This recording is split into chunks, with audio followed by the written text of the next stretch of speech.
Assalamualaikum warahmatullahi wabarakatuh. Saya Zahra Nur Anissa dari kelas 1B Prodi Kesehatan Lingkungan. Di pertemuan mata kuliah pendidikan anti korupsi kali ini, saya akan mencoba mempresentasikan upaya pemberantasan korupsi. Sebelumnya, saya yakin semua orang tahu bagaimana hambatan dari pemberantasan korupsi ini. Iya, hambatannya sangat banyak. Terlebih, jika di suatu negara, korupsi ini sangat dilumrahkan, subur, dan berkembang baik di masyarakatnya, hingga banyak yang melakukan korupsi ini. Maka dari itu, semua cara, upaya, dan strategi harus dilakukan untuk memberantas korupsi. Lalu, bagaimana konsep dari pemberantasan korupsi ini? Menurut Fidgetnaut dan Hubbards 2002 mengatakan, it always necessary to relate anti-corruption strategies to characteristics of the actor involved and the environment they operate in. There is no single concept and program of good governance for all countries and organizations. There is no one right way. There are many initiatives and most are tailored to specific context. Societies and organizations will have to seek their own solutions. Dari pernyataan Fidgetnaut dan Hubbards pada 2002, berarti bahwa suatu strategi, upaya, dan cara dari pemberantasan korupsi tersebut harus dihubungkan dengan masyarakat itu sendiri. Jika ditanya bagaimana konsep suatu pemberantasan korupsi tersebut, jawaban nyatanya tidak ada. Karena suatu konsep, strategi, upaya, dan cara pemberantasan korupsi ini harus diciptakan oleh negara itu sendiri atau suatu organisasi itu sendiri dengan kesesuaian dengan masyarakatnya. Lalu, upaya penanggulangan kejahatan korupsi dengan hukum pidana. Menurut G. Peter Hofnagels dibedakan sebagai berikut. Yang pertama, kebijakan penerapan hukum pidana atau criminal law application. Yang kedua, kebijakan pencegahan tanpa hukum pidana atau prevention without punishment. Yang ketiga, kebijakan untuk mempengaruhi pandangan masyarakat mengenai kejahatan dan pemidanaan lewat mass media atau influencing views of society on crime and punishment atau mass media atau media lainnya seperti penyuluhan, pendidikan, dan lain-lainnya. Nah, dari ketiga pernyataan G. Peter Hofnagels ini dapat dibedakan dengan dua garis besar, yaitu upaya penal dan non-penal. Nah, upaya penal ini dengan memanggil atau menggunakan hukum pidana dengan menghukum atau memberi pidana atau memberikan peringatan dan nestapa bagi pelaku. Lalu non-penal. Non-penal ini sebuah preventif atau tindakan pencegahan untuk melakukan kejahatan korupsi tersebut. Nah, kalau sasaran non-penal adalah menangani faktor-faktor kondusif penyebab terjadinya kejahatan, dalam hal ini korupsi. Nah, ini berpusat baik politik, ekonomi, dan sosial di masyarakat. Lalu, ada pula berbagai strategi atau upaya pemberantasan dari korupsi ini. Berikut akan dipaparkan berbagai upaya atau strategi yang dilakukan untuk memberantas korupsi yang dikembangkan oleh United Nations yang dinamakan The Global Program Against Corruption dan dibuat dalam bentuk United Nations Anti-Corruption Toolkit atau UNOCD pada 2004. Yang pertama dari strategi dan upaya pemberantasan korupsi itu pembentukan lembaga anti korupsi. Yang pertama, lembaga ini memberikan edukasi pada pemerintah dan masyarakat serta mengembangkan standar perilaku serta code of conduct bagi lembaga masyarakat maupun lembaga hukum yang membutuhkan. Ini ditujukan pada suatu lembaga yang didirikan oleh berbagai negara yang dinamakan lembaga ombudsman. Nah, lembaga ini seperti yang tadi saya katakan memberikan edukasi pada pemerintah dan masyarakat. Selain itu, lembaga ini memberikan layanan dan sarana bagi siapapun itu untuk melaporkan kasus korupsi. Yang kedua, memperbaiki kinerja lembaga peradilan, baik dari tingkat kepolisian, kejaksaan, pengadilan, dan lembaga masyarakat. Nah, di sini berarti bahwa lembaga atau lembaga peradilan ini merupakan jantung penegakan hukum, di mana jika penegakan hukum ini tidak berjalan dengan baik untuk kasus korupsi, maka dapat dipastikan seorang penegak hukum itu keterampilannya sangat buruk. Maka dari itu, pengetahuan dan keterampilan dari penegak hukum harus ditingkatkan. Yang ketiga, di tingkat departemen, kinerja lembaga-lembaga audit seperti Inspektorat Jenderal harus ditingkatkan. Yang keempat, reformasi birokrasi dan reformasi pelayanan publik adalah salah satu cara untuk mencegah korupsi, karena dapat kita ketahui bahwa lembaga publik atau layanan publik ini sangat besar kemungkinannya untuk melakukan korupsi, karena semakin banyak meja yang dilewati ketika mengurus suatu hal, itu kemungkinan korupsinya sangat besar, karena dalam pelayanan publik sangat lumrah untuk melakukan suap menyuap, di mana suap menyuap ini salah satu bentuk dari anti korupsi.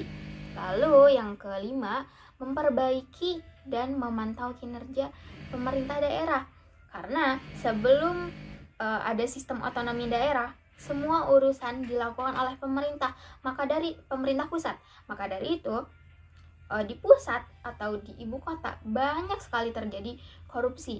Nah, setelah terjadinya sistem otonomi daerah, ada beberapa urusan yang dilimpahkan di daerah. Maka dari itu, daerah juga dipantau kinerjanya. Lalu yang terakhir, dalam berbagai pemberitaan di media massa, ternyata korupsi juga banyak dilakukan oleh anggota parlemen, baik di pusat DPR maupun di daerah atau DPRD. Yang kedua adalah pencegahan korupsi di sektor publik. Yang pertama, mewajibkan pejabat publik untuk melapor dan mengumumkan jumlah kekayaan yang dimiliki baik sebelum maupun sesudah menjabat. Ini berarti bahwa masyarakat harus mengetahui seberapa banyak kekayaan dari pejabat tersebut sebelum dan sesudah menjabat. Karena jika kekayaan seorang pejabat naik dengan signifikan, maka tidak dapat dipungkiri bahwa masyarakat tersebut mungkin akan berspekulasi bahwa seorang pejabat tersebut melakukan tindakan korupsi. Tetapi jika ada laporan dan pengumuman jumlah kekayaan sebelum dan sesudahnya, mungkin hal tersebut tidak akan terjadi.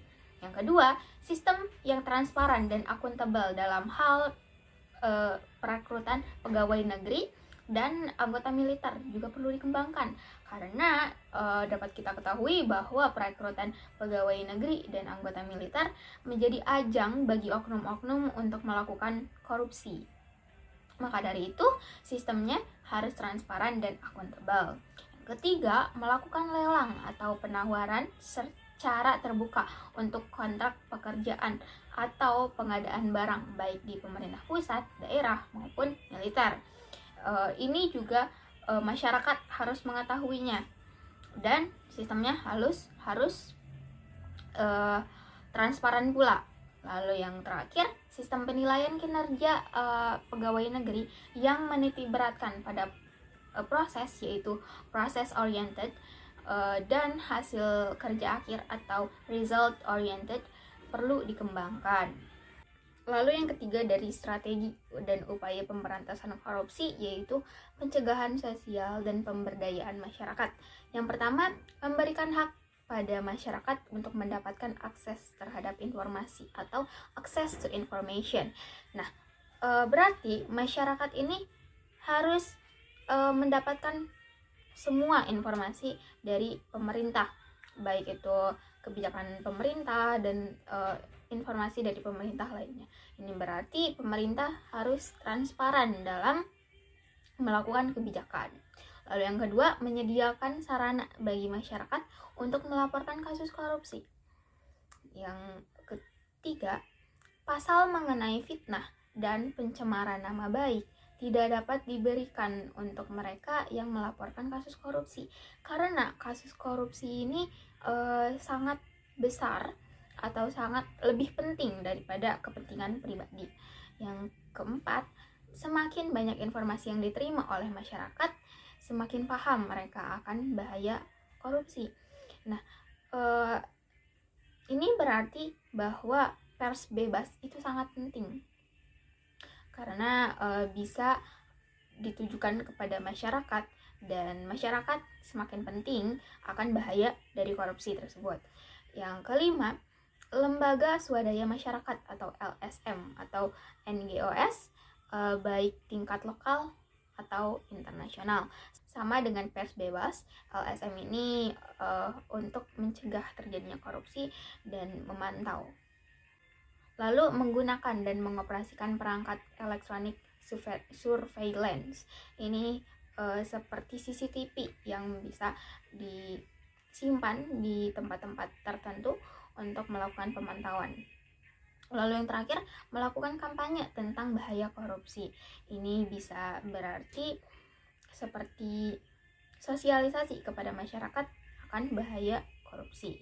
Lalu selanjutnya dari strategi dan upaya pemberantasan korupsi, yang keempat itu mengembangkan dan pembuatan berbagai instrumen hukum yang mendukung pencegahan dan pemberantasan korupsi. Selain undang-undang untuk mengatur tindak pidana korupsi, perlu juga dibuat undang-undang untuk melindungi saksi dan pelapor, karena saksi dan pelapor memiliki haknya untuk melaporkan tindak korupsi tersebut. Lalu selain itu, pers bebas juga harus dilindungi, dan masih banyak lainnya yang harus dilindungi ketika tindak pidana ini terjadi.